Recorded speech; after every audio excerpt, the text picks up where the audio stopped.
वाग्वय ग्रह चल रहा था, वह नाम रूपी ग्राह के द्वारा गृहित है। ऐसा वाघ की जो ग्रह है नामना वक्तव्य विषयेण, वक्तव्य विषय रूपा नाम के द्वारा अतिग्रह के द्वारा गृहित। अतिग्राहेण कैसे हो गया पाठ? धैर्यम छांदस, अतिग्रहण होना चाहिए, अतिग्राहेण जो हुआ है वो धैर्य छांदस है। वक्तव्यार्था ही वाक्, तेन वक्तव्येन अर्थेन तादर्थेन प्रयुक्ता वाक्।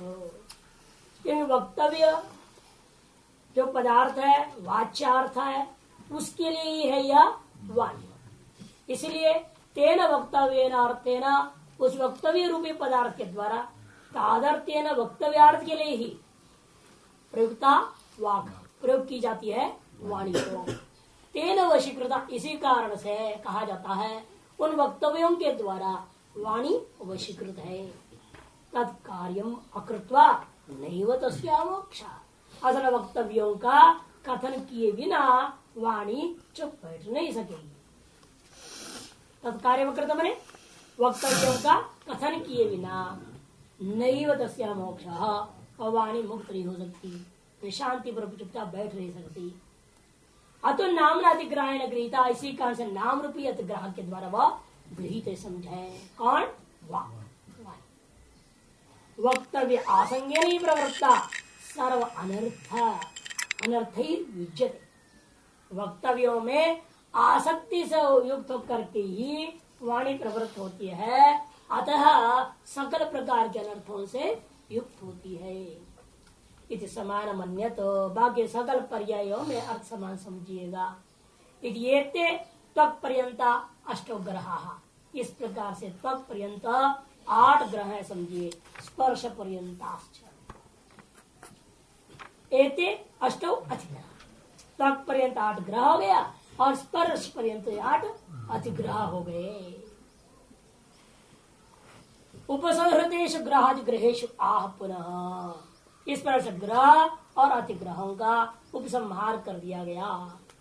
ग्रहातिग्रहान मुक्ति अतिमुक्ति प्रतियोगी भूतान, मुक्ति और अतिमुक्ति का प्रतियोगी रूपा जो ग्रहातिग्रह है, जो बंधनाख्यान अभिधाय उनका कथन करके इदानीम अतिमुक्तित्वेन, यहाँ टिप्पणी अशुद्धि है, अतिमुक्तित्वे और न अलग कर दिया है।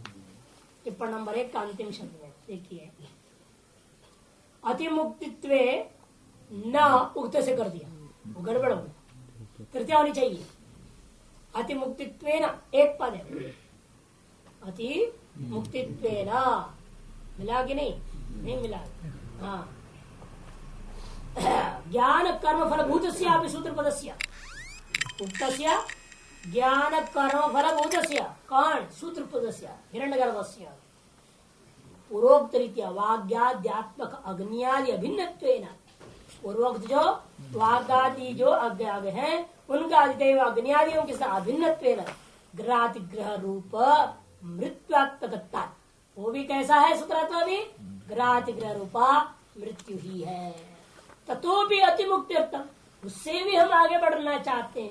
हिरण्यगर्भ फल रूपा फल प्राप्ति भी अनित्य है, वह भी जो है मृत्यु रूपा है, उससे भी ऊपर उठने के लिए अगला प्रश्न यज्ञ के प्रति आरंभ कर रहा है।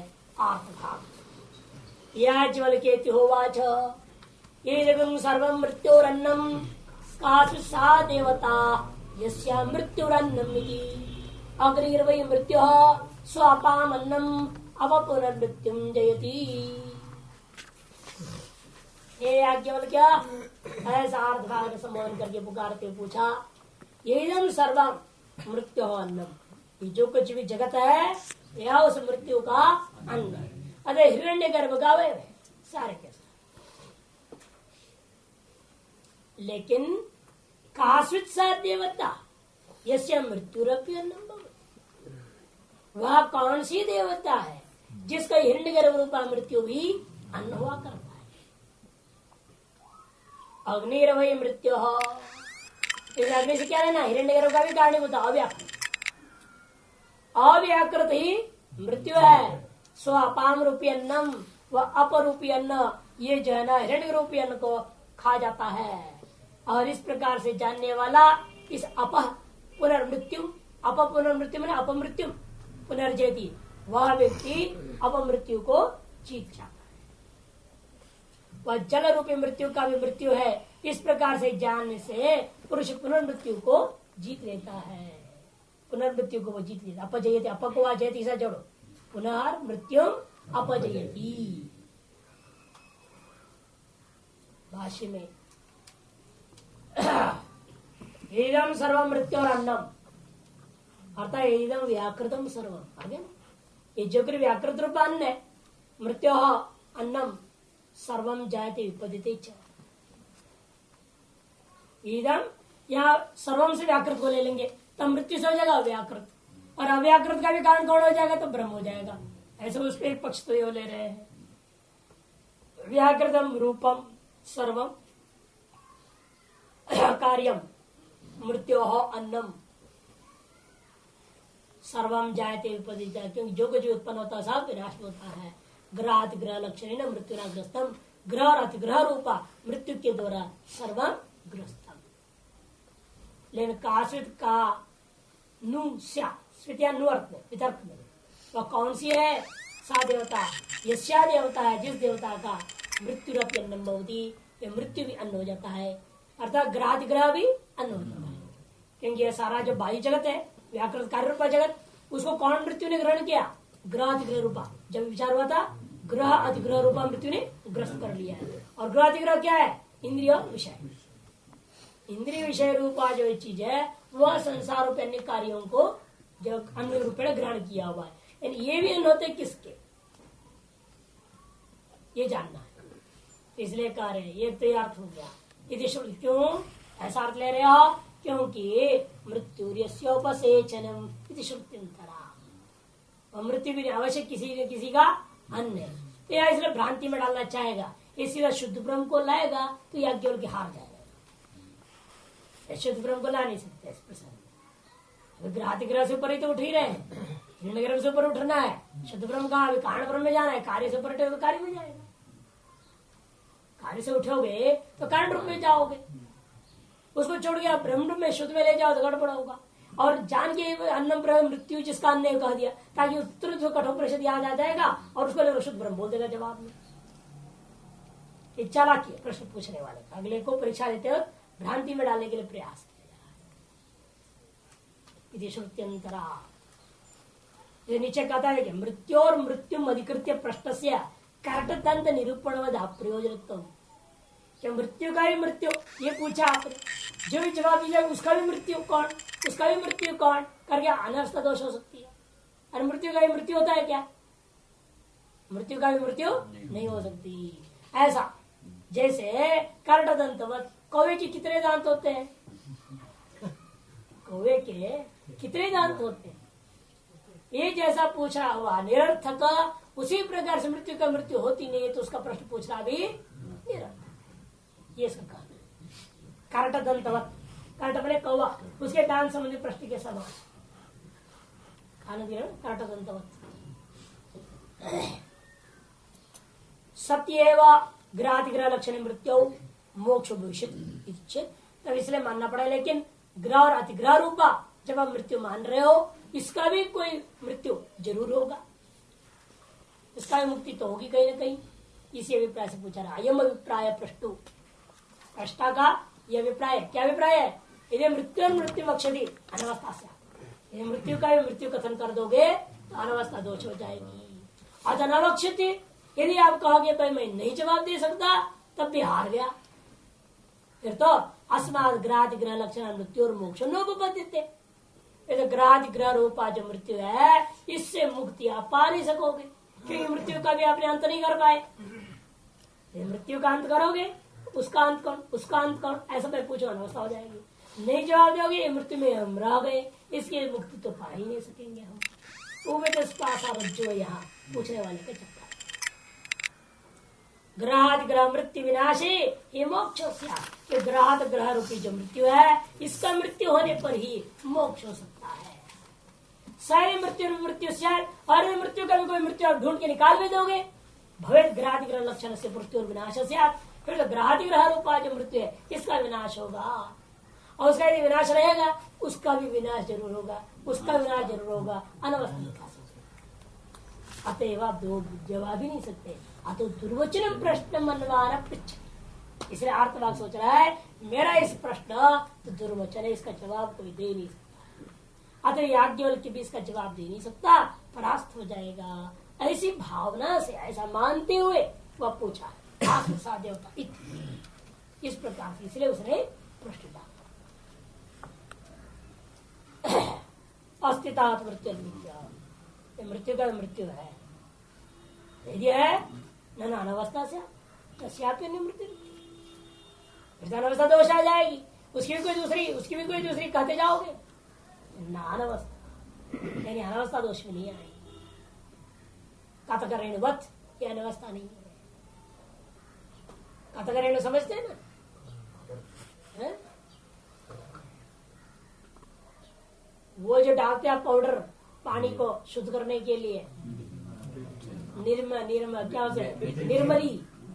निर्मली जड़ी होती कि नहीं जड़ी होती, निर्मली एक जड़ी होती है, उसको चूर्ण बनाते पाउडर है, पाउडर बना दो और पाउडर को क्या कर दिया अपने मिट्टी से युक्त पानी में डाल दिया, गंदा पानी में डाल दिया, गंदा पानी को और गंदा कर दिया आपने। पहले से गंदा था वो, मैला है ना पानी, और उसे और इतने सारे धूल मिट्टी डाल दिया उसमें, और वो भी क्या धूल ही तो है। निर्मली का जो चूर्ण होता है वो भी धूल ही है, आपने धूल को उसमें डाल दी। लेकिन ये धूल की विलक्षणता उस धूल से अलग है, वो धूल भले जल को गंदा किया, लेकिन ये जो कथक रेणु है, निर्मली का जो चूर्ण है, इसकी विलक्षणता है, ये क्या करेगा, अन्य गंदियों को भी बिठाएगा और खुद भी बैठ करके जल को शुद्ध करेगा। फिटकरी वगैरह अनेक प्रक्रिया है शुद्धिकरण की, उसको डाल दो, वो भी तो चूर्ण ही था, लेकिन वो चूर्ण की विलक्षणता वो जल को और बिगाड़ा नहीं, अन्य गंदगी था उसको तो बिठाया और खुद जो स्वयं चूर्ण है वो भी बैठ गया। ये विशेष उसी प्रकार यहाँ पर भी अनवस्था दोष से नहीं हो सकता। वो जो अंतिम वृत्ति अखंडाकार वृत्ति, वो अखंडाकार वृत्ति अन्य सारी वृत्तियों को लेकर जब बैठती है तो खुद भी बैठ सुंदर सुंदर न्याय भी नहीं, इसने उसको नष्ट किया उसने इसको नष्ट किया, ऐसा नहीं। अखंडाकार वृत्ति जिस अविद्या से पैदा हुई थी उस अविद्या को भी नष्ट करते हुए स्वयं वो वृत्ति नष्ट होकर आपको स्वर्ग में स्थित करा देती है। इसे नीचे करा देखिए टीका में 4 नंबर टिप्पण, और टीका टिप्पण में स्वग्निरपामन्नमिति यद्वा अग्निर हिरण्यगर्भा आपस्तु तत् कारणम अव्याकृतम। आगे ना, अग्नि से हिरण्यगर्भ लो, जल से उस कारण बताओ अव्याकृत। अग्निर्वा सर्वादेवता प्रमाण है, आपो वा इदम सर्वम अग्रे आसन इति श्रुति प्रमाण एवं मृत्युरपि मृत्यु दृष्टा, इस मृत्यु का मृत्यु है ये सिद्ध हो गया। तद्वत सर्व मृत्यु ब्रह्म साक्षात्कार, सभी का मृत्यु क्या है, ब्रह्म साक्षात्कार रूप अखंडाकार वृत्ति, चरम अंतःकरण वृत्ति रूप, इसको क्या कहते हैं, चरम जो अंतिम जो अंतःकरण वृत्ति रूप। वो कैसी है, वो कथक रेणुवत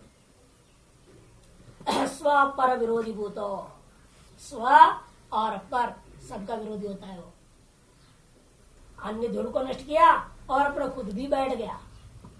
उसी प्रकार ये अंतिम जो वृत्ति है वो अन्य अविद्या और सकल वृत्तियों को नष्ट कर दिया और खुद भी नष्ट हो जाए।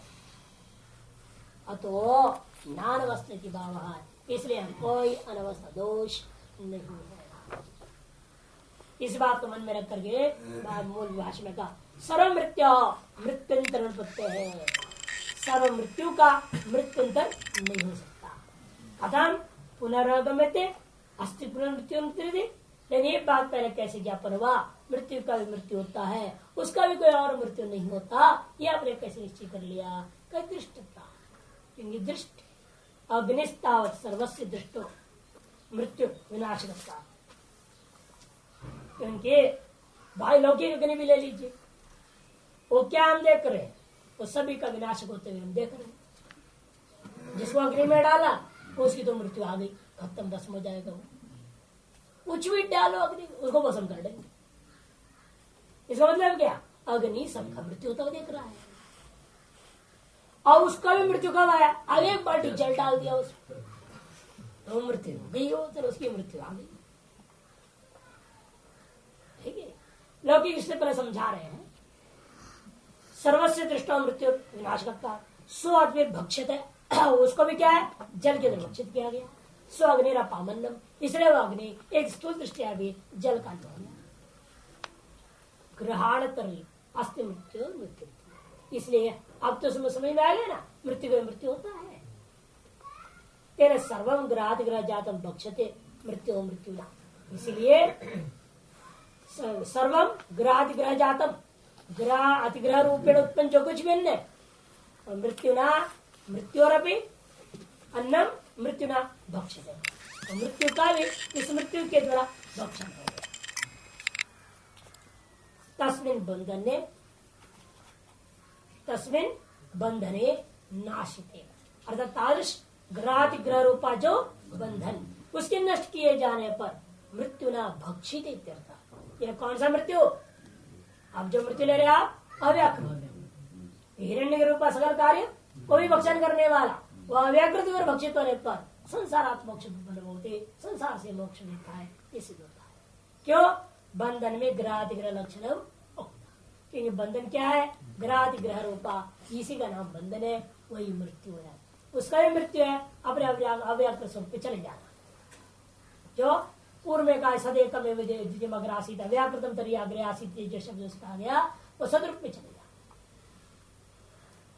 अतो बंध मोक्षाय पुरुष प्रयास सफलो भवति, इसलिए बंध से मुक्ति का प्रयास के लिए पुरुष का जो प्रयास है वो सफल हो गया। अतो अपजयति पुनर्मृत्यु, इसलिए वह पुनर्मृत्यु को पूर्ण रूपेण जीत लेता है। तस्माच्च मोक्ष उपपद्यते, इसलिए तारस मृत्यु से मोक्ष की उपपत्ति होती है। इत्येतत् प्रसादितम, यही पर यहाँ पर जो है प्रसादित है, अर्थात जो बोधित है। अतः एतादृश ज्ञानादेव, एतादृश ज्ञानाद अतः मोक्ष से संभवात, ज्ञानम पंचमी अर्थ। पुरुष प्रयास में समाधि पूर्वक श्रवणादि, पुरुष प्रयास क्या है? समाधि पूर्वक श्रवणादि सारी चीज साधनों करें, केवल श्रवण नहीं कहा देखो यहाँ पर भी, है ना। पुरुष प्रयास क्या ले रहे हैं?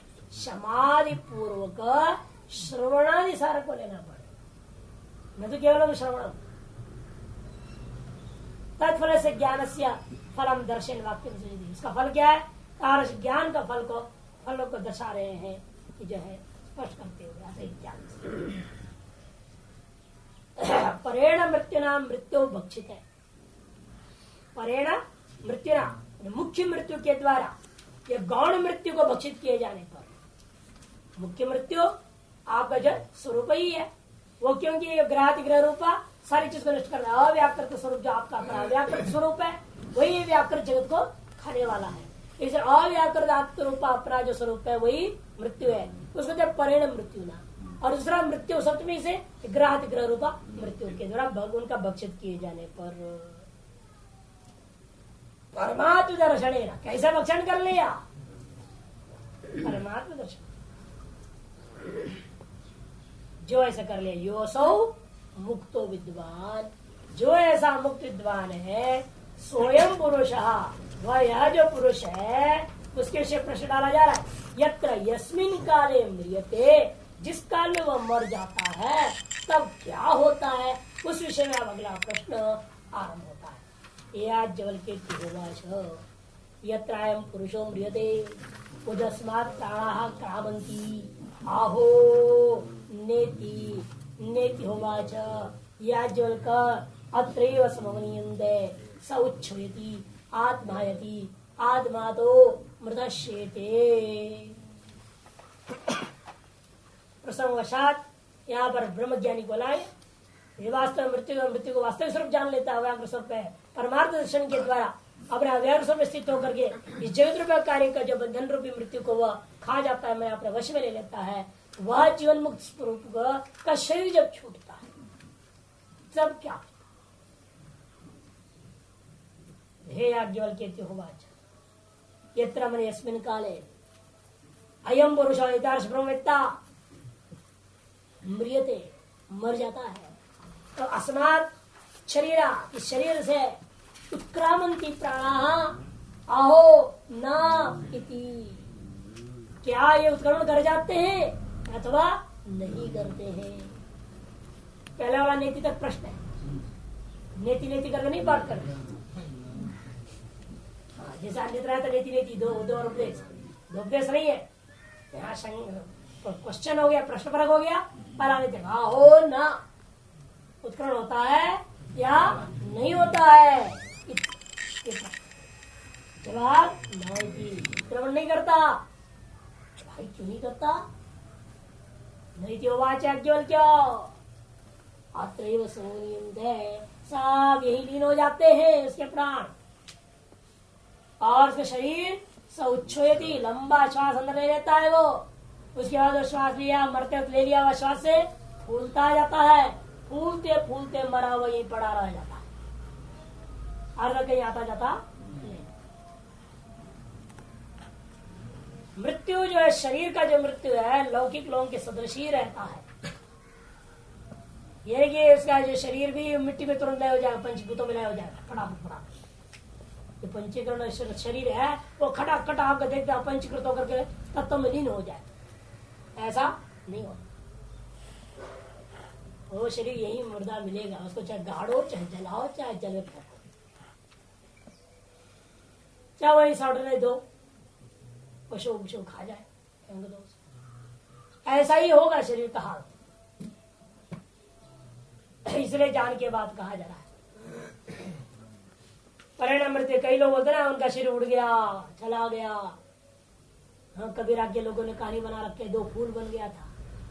जब हिंदू मुसलमान लड़ाई लड़ने लगे कि हम इस शरीर को जलाएंगे बोल रहा है, मुसलमान हम शरीर को गाड़ेंगे, तो क्या हो गया, शरीर हवा में उड़ गया और दो फूल टपक गया, और एक फूल हिंदू ले गए, एक फूल जो मुसलमान ले गए। ऐसे ऐसे कहानी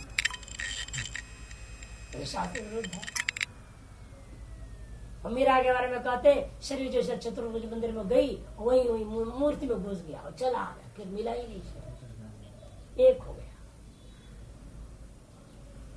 हाँ, शंकराचार्य के बारे में लोग कहते हैं केदारनाथ में गए, वहां से ऊपर उड़ गए, चले गए, कहाँ गए उनके शरीर? टीवी में।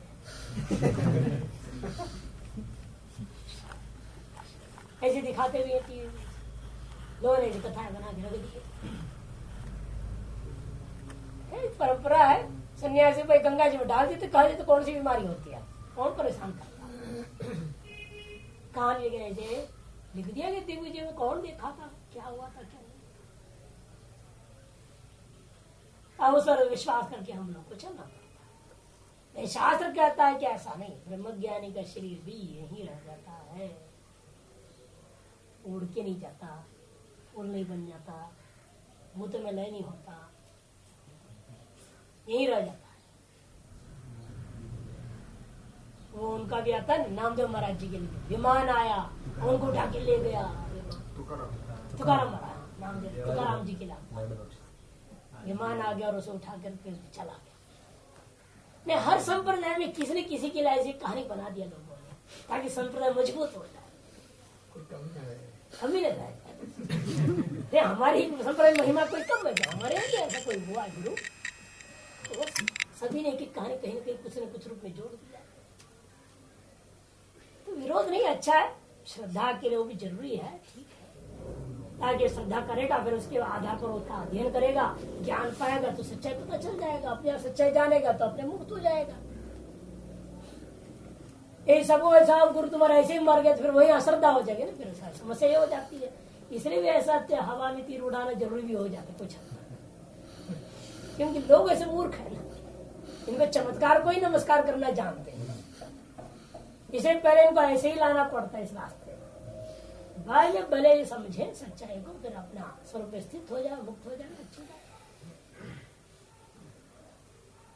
इसलिए स्वाभिर्भक्षते प्रेण मृत्युना भाष्यकार कहते देखो परेण मृत्युना। परेण मृत्यु मैंने मुख्य मृत्युना मृत्यु को जो ग्रहादिग्रह लक्षण बंधे विनाशिते सती परमार्थ दर्शन कैसे नाश किया? परमार्थ दर्शन के द्वारा। यो सौ मुक्तो विद्वान जो ऐसा जीवन मुक्त विद्वान है स्वयं पुरुषो यत्र यस्मिन् काले मृत्यते वह पुरुष जिस काल में मर जाता है। प्रारब्ध कर्म अवसान अवसरे प्रारब्ध कर्म के अवसान काल जब इसका स्थूल शरीर नष्ट हो जाता है। उत ऊर्ध्वम अस्मा ब्रह्मविदो म्रियमाण मरता हुआ ब्रह्मवेत्ता का शरीर से ऊपर की ओर उसके प्राणा नहीं वागादेव ग्रह नामादेश ग्रह वासना रूपा अंतस्था प्रयोजका क्रामंती उत्तर उसके यहाँ जोड़ देना ऊर्ध्वम उत्क्रामंती ऊर्ध्वम उत्क्रामंती आहुसुत्न प्राण से लेना वागादेव और ग्रह वो भी लेना ऊपर वागादि ग्रह हो गया और नाम आदि जो अधिग्रह है। लेकिन नाम आदि स्थूल रूप में नहीं अभी मृत्यु काल में वासना रूप में वासना रूप कहाँ है वो अंतस्थ अंतकरण वही अगले जन्म का प्रयोजक होता है जो कि प्रयोजका माने उत्तर जन्म प्रयोजका उत्तर जन्म का कारण होता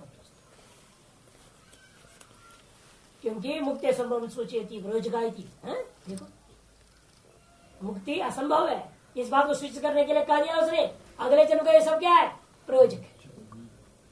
वो उत्क्रमण करते हैं अथवा नहीं।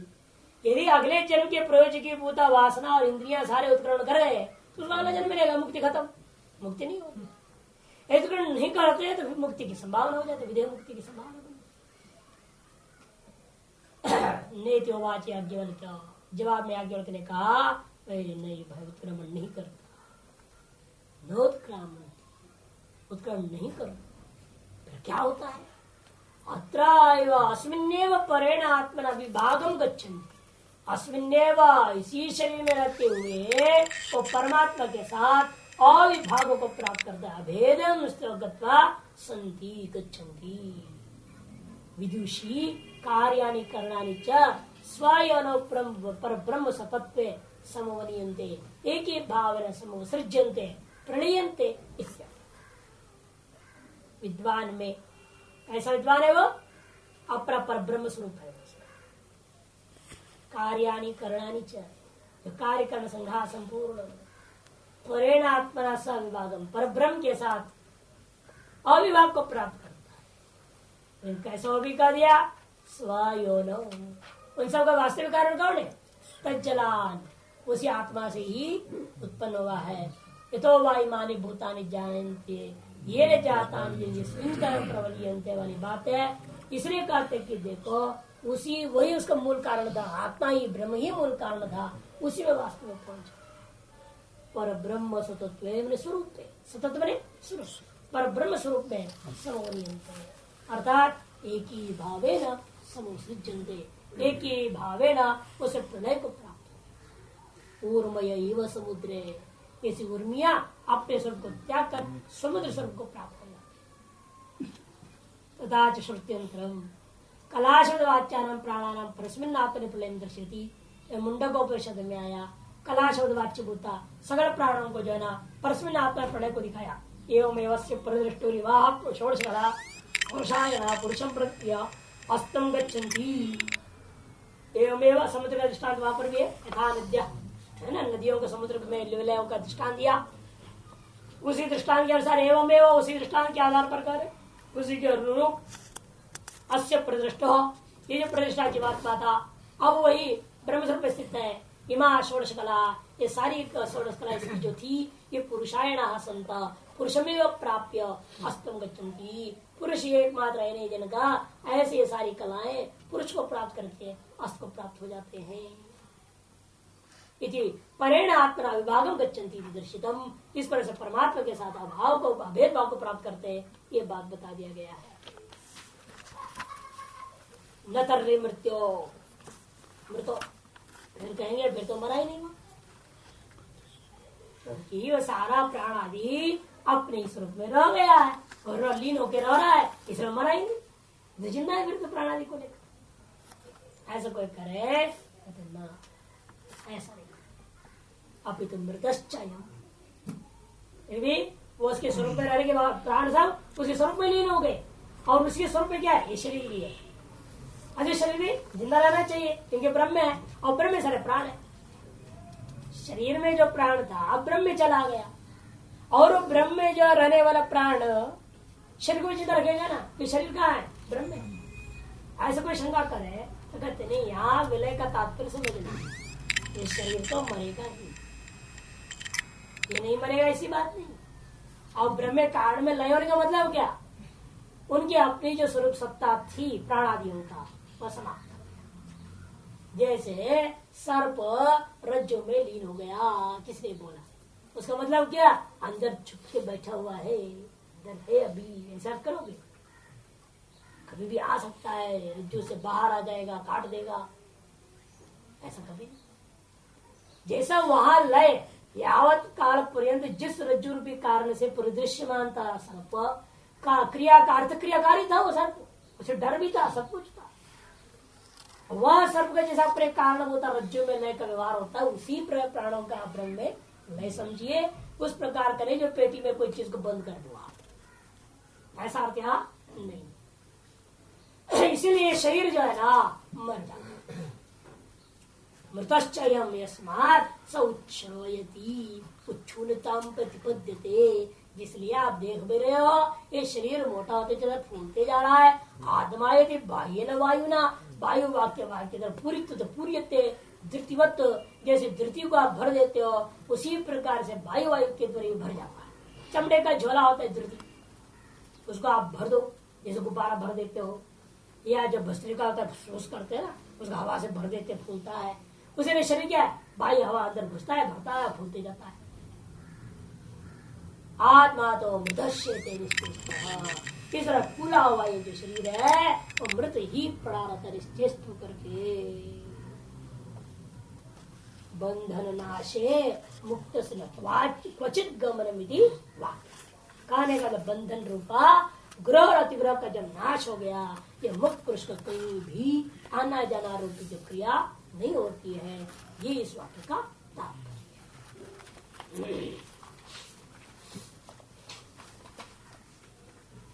अब दूसरा प्रश्न उठता है, मुक्त से किम प्राणायाम संवनीयन्ते अस्वित प्रयोजकों सर्वम, मुक्त के केवल प्राणों का ही लय होता है या उस उनका प्रयोजक होता अन्य जो अविद्या है, काम कर्म बीज वगैरह है, वो भी नष्ट हो जाते हैं। ग्रह और अतिग्रह हो गया मृत्यु, अर्थात जो आपका इंद्रिय और विषय, इससे भिन्न तो अविद्या है ना, काम है आपका, कर्म है, ये सारे बीजे हैं, वो तो लय नहीं हुआ, फिर पुनर्जन्म हो जाएगा। आपने प्राणासंवनीयन्ते कह दिए, ये नहीं। तीसरे पक्ष उठा, इस मुक्त का यदि केवल प्राणा एव यदि संवनीयन्ते अस्वित तत्प्रयोजकमी, उस प्राणों का भी जो प्रयोजक है, प्राणों का प्रयोजक कौन है, अविद्या, काम कर्म का बीज आगे आ रहा है, काम कर्म आदि सर्वम सब लय होता है क्या पूर्व पक्ष प्राप्त होता है, अथ प्राण ही प्रयोजकम केवल प्राणी नहीं होते, उस प्राण का प्रयोजक में अविद्या रहेगी, काम भी रहेगा, कर्म भी रहेगा, कार्यालय है, कार्यालय नहीं। प्राण क्या है, ग्रह और अधिग्रह कार्य, इनका लय हुआ, इन कार्यों का कारण होता अविद्या, काम कर्म, वो प्रयोजक सर्व प्रयोजक के विद्यमान पुनः प्राणाना प्रसन्न, क्योंकि वो प्रयोजक यदि बने रहेंगे तो वह कभी प्राण आ सकते हैं। ये कारण मिट्टी है, गढ़ा बना लो, कभी भी दोबारा बन जाएंगे। तो उसी प्रकार से यहाँ पर भी यदि वो प्रयोजक रहेंगे तो पुनः प्राणों की उत्पत्ति हो जाएगी, प्राणों की उत्पत्ति फिर पुनर्जन्म हो जाएगा। आपने कैसे बोल दिया, पुनर्मृत्युम अपजयति, कैसे बोल दिया, अतः सर्वमेव काम कर्मादि, इसलिए कहना पड़ेगा सब कुछ काम कर्म सारा रखे, ततो मोक्ष उपपदे इत्यम अर्थ उत्तर। इसी बात को प्रतिपादित करने के लिए ये अगला प्रश्न आरंभ होता है। या जल के त्योवाच यत्र पुरुषो म्रियते किम एनम न जहाति इति नाम इति अनंतम वै नाम अनंता विश्वे देवा अनंतम एव सत्येन लोकम जयति। एक चीज छोड़कर बाकी सब नाम अमुक महाराज भी अमुक का निर्माण महोत्सव हो रहा है, नाम तो रहता है, बाकी सब खत्म। अविद्या नहीं, काम नहीं, कर्म नहीं, कुछ नाम भी उसके लिए अपने लिए नहीं रह गया, वो तो विजय मुक्त हो गया दूसरों के लिए। क्योंकि पहले वाले मध्यमाधिकारी का प्रसंग है ना ऐसा, इसीलिए सृष्टि दृष्टिवाद में अनेक जीव है। एक जीवन मुक्त हो गया, विजय मुक्त तो क्या फर्क है, दूसरे लोग है ना उनके लिए नाम रख दिया है, फिर उसका नाम लेते रहेंगे, हमारे गुरु जी है, हमारा मुख ये नाम था, हम कहेंगे। तीसरे कहते हैं यत्रम पुरुषों म्रियते किम मेरम न जाति, जिस समय पुरुष मर जाता है विदेह मुक्त हो जाता है, कौन सा ऐसा चीज है जो इसको छोड़ता नहीं, इसे त्यागता नहीं, कहते नाम इति। क्यों? अनंतम वही नाम, नाम अनंत है, और इस नाम का अभिमानी देवता विश्वदेव भी अनंत, इसे अनंत में सत्य लोकम ज्योति, जो ऐसा नाम को उपासना करता है वह अवश्य अनंत लोगों को जीत लेता है, और पुरुष भी अनंत लोगों को ही जीतता है। अतः जिसको जीत लिया वहां जन्म का प्रसंग ही नहीं, जीतने मतलब क्या, स्वराट हो गया, अनंत लोगों को जीत गया, हमारे किसी लोग उसका जन्म होने मुक्तस्य इत्यादि याज्ञल के त्योवाच यत्र पुरुषम वेदे किम मेरम न जाति थी। जब ये पुरुष मर जाता है कौन सा ऐसा तत्व जो उसे नहीं त्यागता। आह इतरो, दूसरे ने जवाब दिया नाम सर्वम सवन, नाम एक रह गया, बाकी सारा चीज ले होता है इसका। सर्वम एनम जाति, नाम मात्र तो न जाति, नाम मात्र तो न लिया, नाम मात्र नहीं लय होता। क्यों? आकृत संबंध निश्चित नाम, जाति का संबंधित होता हुआ यह व्यक्ति भी नित्य हो जाता है। जैसे नाम, जैसे देवदत्त तत्व जाति है, देवदत्त तत्व जाति के कारण से देवदत्त का नाम रह गया, और देवदत्त भले वो व्यक्ति वो आदमी जो तो मर गया, लेकिन जो शब्द नाम है देवदत्त उसका संबंध किससे है, लेकिन देवदत्त तत्व रूपी आकृति से संबंध, आकृति में जाति, जाति के संबंध से जातिमान को भी हमने नित्य व्यवहार कर लिया। जाति नित्य होने से जातिमान को भी नित्य करके लोक व्यवहार में किया गया है। नीचे देता देखे नामना जात्या मैंने आकृत्या सह वाचकता संसर्गा तस्या नित्यत्वेन तस्या भी नित्यत्व आगे ना, जातीय मैंने आकृति उसकी वाचकता रूपी संबंध है, संबंध है तस्या नित्यत्व, आकृति का नित्य होने से वह नाम को भी हमने तस्या मैंने नामनोपी नित्यत्व दिखावा। आकृत है शब्दार्थत्व शक्यत्व तृतीय स्तम, और आकृति जो है वही शब्द का अर्थ है। यह बात तृतीय अध्याय में पहले विचार हो चुका है। तृतीय अध्याय में उपनिषद कर्म प्रथम अध्याय, अब उपनिषद कर्म तीसरा अर्थात पांचवा पढ़ रहे हैं नहीं। और जैमिनी सूत्र में भी दिया है देखो, तथा जैमिनी प्रयोग चोदना भावात अर्थैकत्वम अविभाग जैमिनी सूत्र।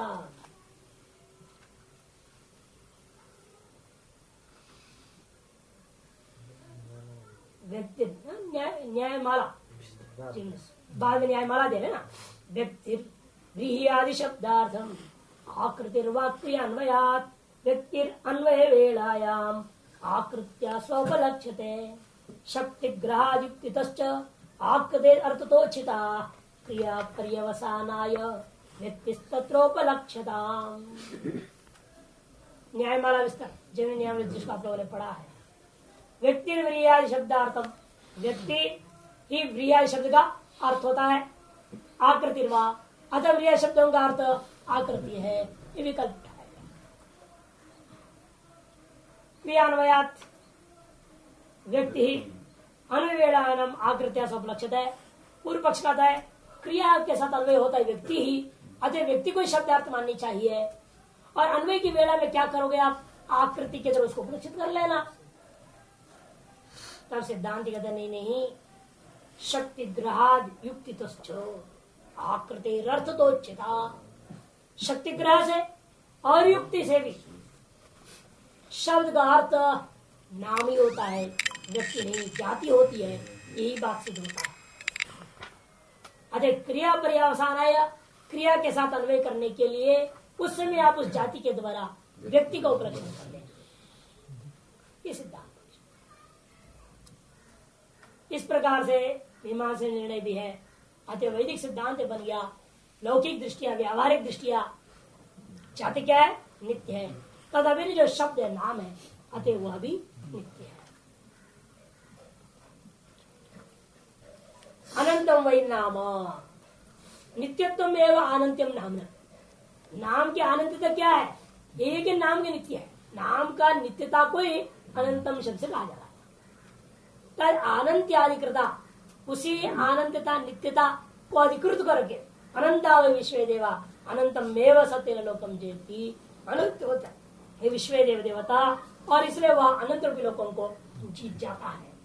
तन नाम अनंत अधिकृतान विश्वान देवान आत्मत्या, क्योंकि नाम की अनंतता के अधिकृत जो विश्वदेव देवता लोग हैं, उनको स्व अभिन्नत्व जो उपासना करता है, आत्मत्य उपेत्य तेन आनंद दर्शन तारश नित्य दर्शन के द्वारा अनंत में लोकम जो नित्य लोगों को जीत जाता है।